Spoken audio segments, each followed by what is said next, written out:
ओं सर्वमंगलमंगल्ये शिवे सर्वार्थसाधिके शरण्ये त्र्यंबके गौरी नारायणी नमोस्तुते। सृष्टिस्थितिविनाशानं शक्तिभूते सनातनी गुणाश्रय गुणमये नारायणी नमोस्तुते। जय बड़ मायर जय, जय महादेवी महामायर जय।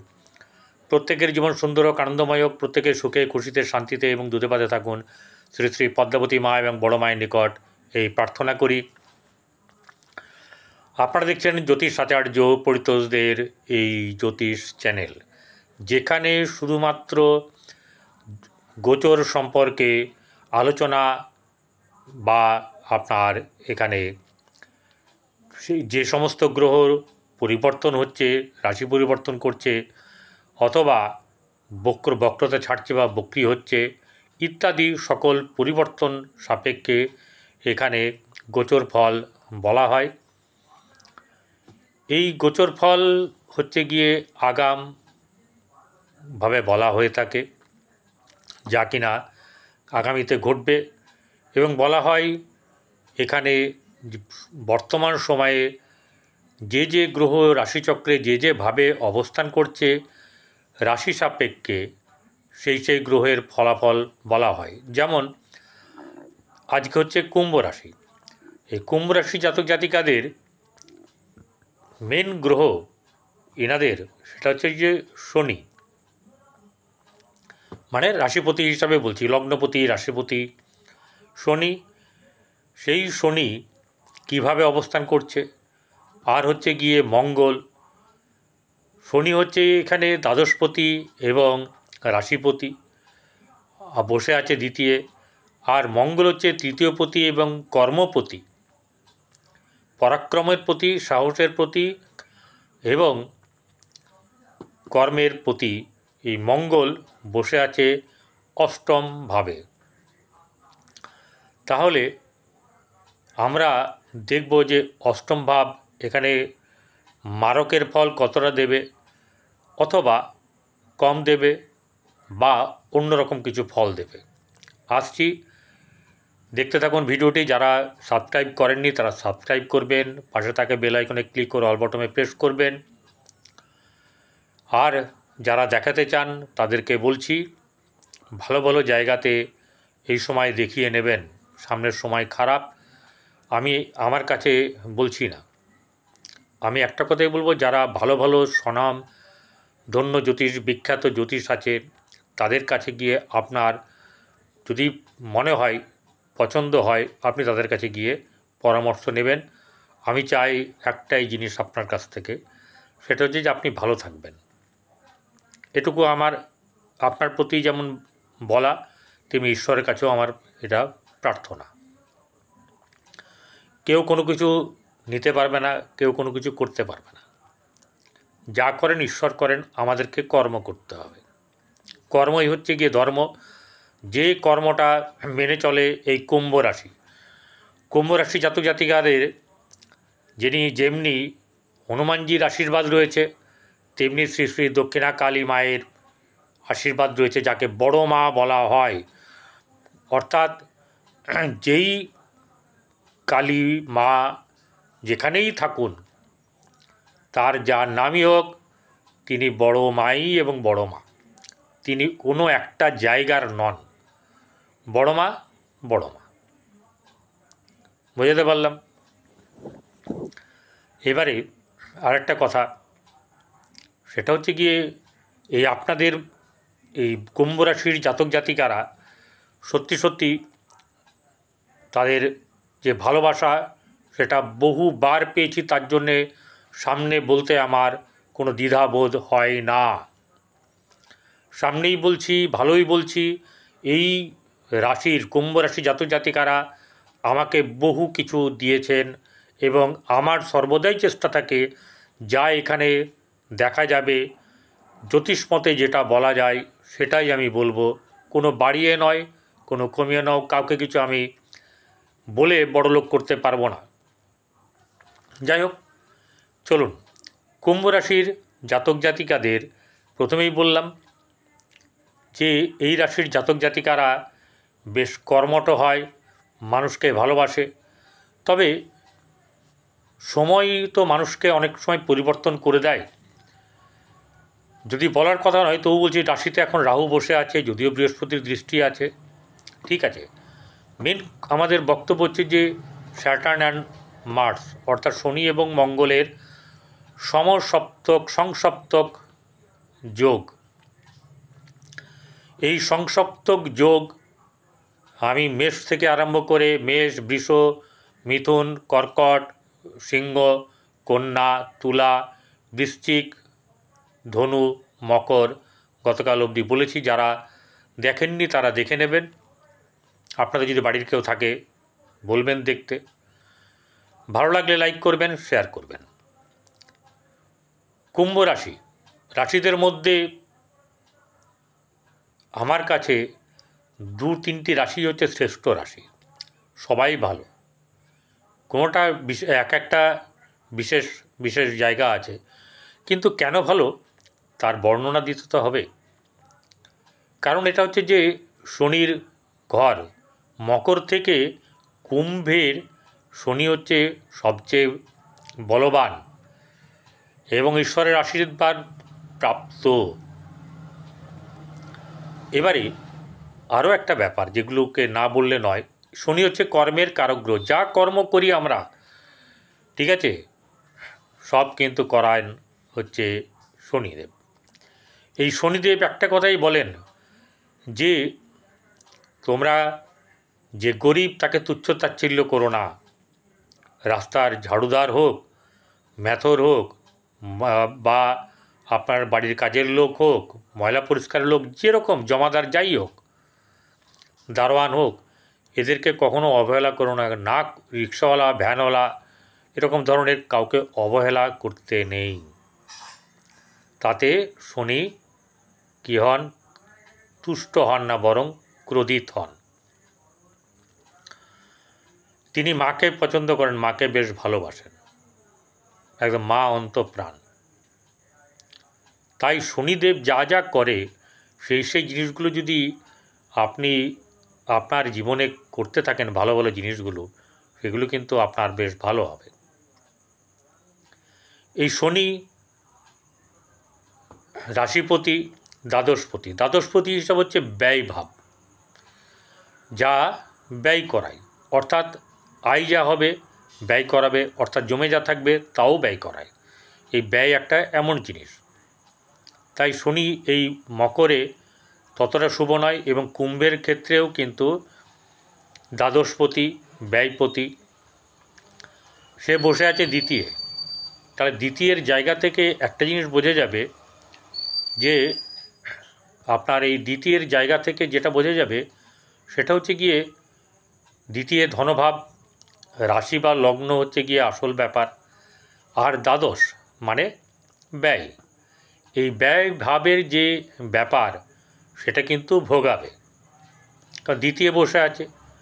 এবারে একটা ব্যাপার হচ্ছে গিয়ে যে এই শনি দ্বিতীয় থাকা মোটেও কিন্তু শুভ কারক গ্রহ নয়।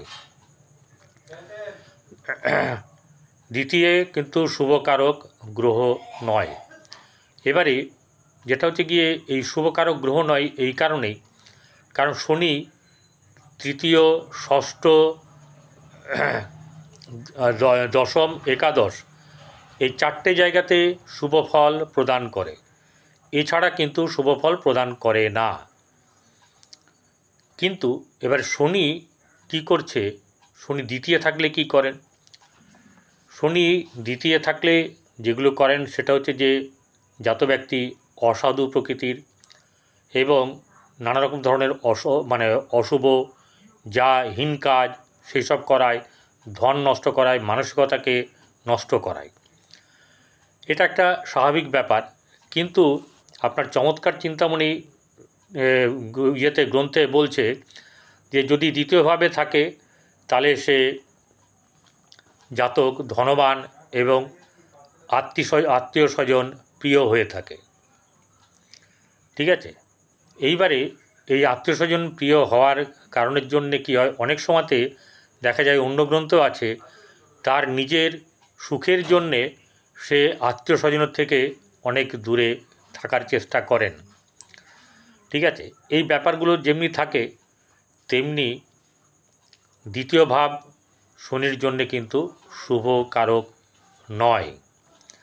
ঠিক আছে, আবার একটা জিনিস হচ্ছে গিয়ে শনি দ্বিতীয় থাকলে আবারও কিছু প্লাস পয়েন্ট আছে, যেমন সততার সহিত কর্ম করায়, উচ্চপদস্থ ব্যক্তির দ্বারা ধনলাভ করায় বা উপার্জন করায়, দীর্ঘজীবী হয়, এইসব ব্যাপারও কিন্তু হয়।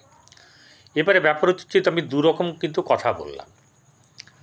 আপনার জন্মকুণ্ডলিতে শনি গ্রহ কীভাবে অবস্থান করছে সেটা কিন্তু প্রাধান্য পাবে, কারণ আপনার জন্মকুণ্ডলিটাই হচ্ছে আসল।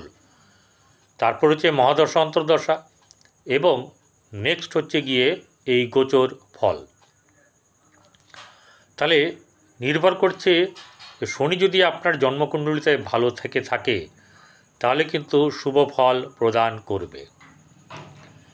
এই শনি আবার তৃতীয় ভাবকে দেখছে, অর্থাৎ শনি থেকে তৃতীয় ভাব হচ্ছে আপনার ভাতৃস্থান।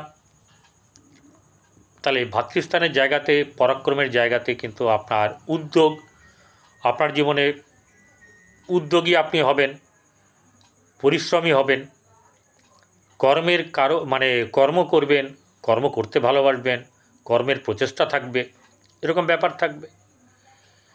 এই শনি আবার অষ্টমে দৃষ্টি দিয়ে আছে, যেখানে কিনা মঙ্গল বসে আছে, মঙ্গলের কথায় আসছি পরে।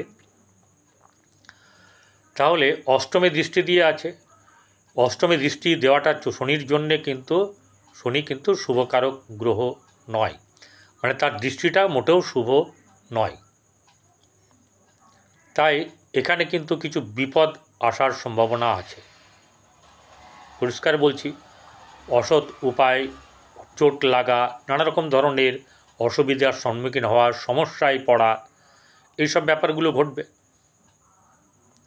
আবার আপনার একাদশ স্থানে দৃষ্টি আছে।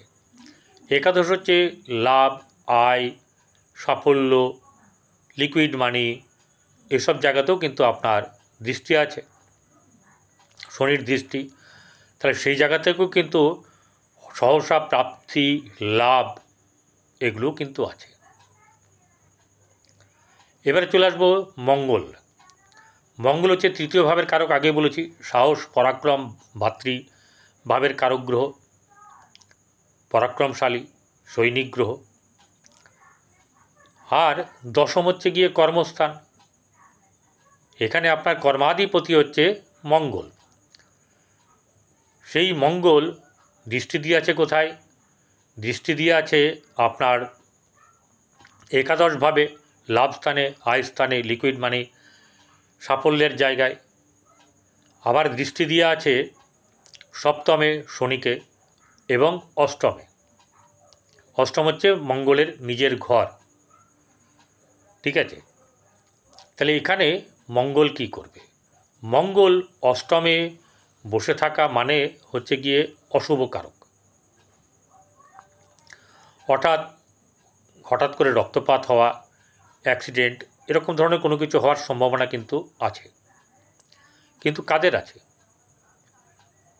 যাদের জন্মকুণ্ডলিতে মঙ্গল অশুভভাবে বসে আছে তাদের ক্ষেত্রে কিছু ফল এরকম ধরনের ঘটনা ঘটবে। ঠিক আছে, শারীরিক ব্যাধি, পেট সংক্রান্ত ব্যাপারে সমস্যা, এরকম ব্যাপার। মানে অ্যাক্সিডেন্ট হতে হবে এরকম ব্যাপার নয়, রক্তপাত হতে হবে এমন ব্যাপার নয়, ভয় খাওয়ার কোনো ব্যাপার নেই। যার যেটা আছে জন্মকুণ্ডলী বলবে সেটাই হবে। কিন্তু এখানে এরকম ধরনের ঘটনা ঘটতে পারে। কিন্তু আরও একটা ব্যাপার দেখতে হবে, এই অষ্টম ভাব আপনার কর্মের দিকে, ফাটকা রোজগারের দিকে। ঠিক আছে, ফাটকা রোজগারটাও অন্যরকম হতে পারে। খারাপ মঙ্গল থাকলে খারাপ রকম ফাটকা বা অর্থ বেরিয়ে যাওয়া, খুব হঠাৎ করে অর্থপ্রাপ্তি হওয়া, ঠিক আছে, বা সহসা প্রাপ্তি হওয়া, এসব ব্যাপার যেমনি আসবে। আবার অষ্টম ভাব অকাল্ট সায়েন্স বোঝায়।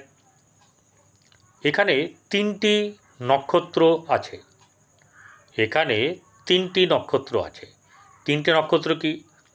উত্তর ফাল্গুনী, তারপর হচ্ছে যে আপনার হস্তা এবং চিত্রা।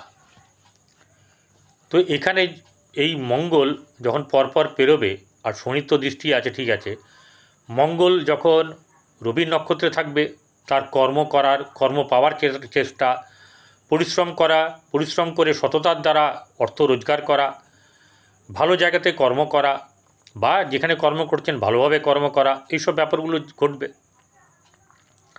আবার হস্তা নক্ষত্রের ক্ষেত্রে যারা মহিলা আছেন, মা বোনেরা যারা এই গায়ন নিয়ে বা আপনার যেটাকে বলা হচ্ছে যে ওই বাচ্চা হওয়া ব্যাপার নিয়ে যারা এইসব নিয়ে ধাত্রীবিদ্যা করছেন তাদের ক্ষেত্রেও কিন্তু শুভ যাবে। আবার যখন চিত্রা নক্ষত্রে অর্থাৎ মঙ্গলের নক্ষত্রে যখন যাবে তখন তার মধ্যে একটা ডেডিকেটেড ব্যাপার আসবে, শৃঙ্খল পরায়ণ, কর্মের প্রতি আপনার আস্থা, তারপরে হচ্ছে যে সাহসের সঙ্গে কর্ম করা, উদ্যোগী হওয়া, এইসব ব্যাপারগুলো হবে। আবার অষ্টম ভাব প্রতিষ্ঠান বোঝায়, অষ্টম ভাব প্রতিষ্ঠান বোঝায়। এই প্রতিষ্ঠানের কিন্তু আপনার মঙ্গল হচ্ছে গিয়ে দশম ভাবের কারক, কর্মের কারক। তাহলে সে যখন প্রতিষ্ঠান বোঝাচ্ছে তাহলে এখানে কিন্তু আপনার কর্ম পাওয়ারও যোগ কিন্তু বোঝাচ্ছে। কিন্তু শর্ত একটাই, যে মঙ্গল আপনার জন্মকুণ্ডলিতে কিভাবে অবস্থান করছে। ভালোভাবে অবস্থান করলে জমি সংক্রান্ত ব্যাপার বা জায়গা জমি ইত্যাদি ব্যাপার নিয়ে বা কনস্ট্রাকশনের ব্যাপার নিয়ে এগোতে পারেন। রবির নক্ষত্রে আপনার চিত্রা নক্ষত্রে এইসব ব্যাপারগুলো বেশ ভালো মতন হবে। কিন্তু মঙ্গলকে ভালো থাকতে হবে, শনিকে ভালো থাকতে হবে, তাহলে কিন্তু আপনার ফলাফল অবশ্যই করে ভালো হবে। হঠাৎ প্রাপ্তি বা সহসা লাভ, কর্মপ্রাপ্তি, কর্মে লাভ, আয়, সাফল্য, এইসব ব্যাপার আছে যা কিনা আপনার পক্ষে ভালো। এবারে দেখুন আপনার দ্বিতীয়ভাবে দৃষ্টি দিয়ে আছে, তা শনি মঙ্গলের যে দৃষ্টি আছে, ঠিক আছে, শনি কিন্তু মঙ্গলকে কি করতে পারে, মঙ্গলের অশুভ প্রভাবকে নষ্ট করতে পারে, আবার বাড়িয়েও দিতে পারে, অশুভত্ব বাড়িয়েও দিতে পারে যদি খারাপ থাকে। আবার মঙ্গল ও শনির অশুভত্বকে বাড়াতে পারে অথবা শুভত্বকেও বাড়াতে পারে। দ্যাট ইজ ডিপেন্ড অন আপনার পজিশন। মার্স অ্যান্ড স্যাটার্ন কোথায় আছে আপনাদের জন্মকুণ্ডলিতে সেটা কিন্তু দেখতে হবে, সেইভাবে বিচার করতে হবে। এবারে ঘটনা হচ্ছে যে যদি খারাপ থেকে থাকে তাহলে উপায় কি আছে? উপায় আছে, শ্রী শ্রী দক্ষিণাকালীকে মাকে সবসময় বড় মাকে স্মরণ করবেন। বড় মা মানে কোনো এক জায়গার নয়, তিনিই বড়, তিনি বিশ্বের মা, আমাদের সবচেয়ে প্রথম মা তিনি। মা তো অনেক আছে, তারপরে পরে এই মা সেই মা অনেক কিছু আছেন, সে লক্ষ্মী মা, সরস্বতী মা, ঠিক আছে, এরকম ষষ্ঠী মাতা, নানা রকম আছে, কিন্তু উনিই প্রধান, উনিই বড়, তাই বড় মা উনি। তাকে স্মরণ করবেন, তার পূজা পাঠ করতে পারেন, তার মন্ত্র জপ করতে পারেন, আপনার কিন্তু ভালো হবে। হনুমান চালিসা পড়বেন গিয়ে, হনুমান মন্দিরে গিয়ে, ঘরেও পড়বেন, কিন্তু একদিন গিয়ে হলেও হনুমান মন্দিরে মঙ্গলবারে গিয়ে পড়বেন। নদী বা পুকুর থাকলে, কাছাকাছি থাকলে, জলাশয় থাকলে আপনারা আটা মণ্ড যে রুটি করার আগে তৈরি হয় সেটা নিয়ে গিয়ে একটু ছোট ছোট করে গুলি বানিয়ে জলে দেবেন। কখনও বোঁদের লাড্ডু নিয়ে গিয়ে ভেঙে ভেঙে ভেঙে ভেঙে দেবেন, খাওয়াবেন, এতে মঙ্গল কিন্তু ভালো হবে। হনুমানজিকে প্রসাদ চড়াবেন, লাড্ডু প্রসাদ, এবং ওখানে যারা উপস্থিত থাকবে তাদেরকে দিয়ে আসবেন, মানে খাওয়াবেন, প্রসাদ দেবেন। এছাড়া আর কি হতে পারে? আর হতে পারে সেটা হচ্ছে গিয়ে আপনার রাবড়ি মাঝে মধ্যে প্রবাহিত করবেন এবং বলবেন আমার সমস্ত ধরনের মঙ্গলের অশুভ প্রভাব চলে গেছে। আর শনিদেবের জন্য কি করবেন? গরু, কুকুর, কাক, পক্ষী এদেরকে রুটি খাওয়ান। সবচেয়ে ভালো হয় আপনার পকেট যতটা পারমিট করবে, যারা খেতে পায় না তাদেরকে খাবার দিন, এতে আপনার অনেক ভালো হবে।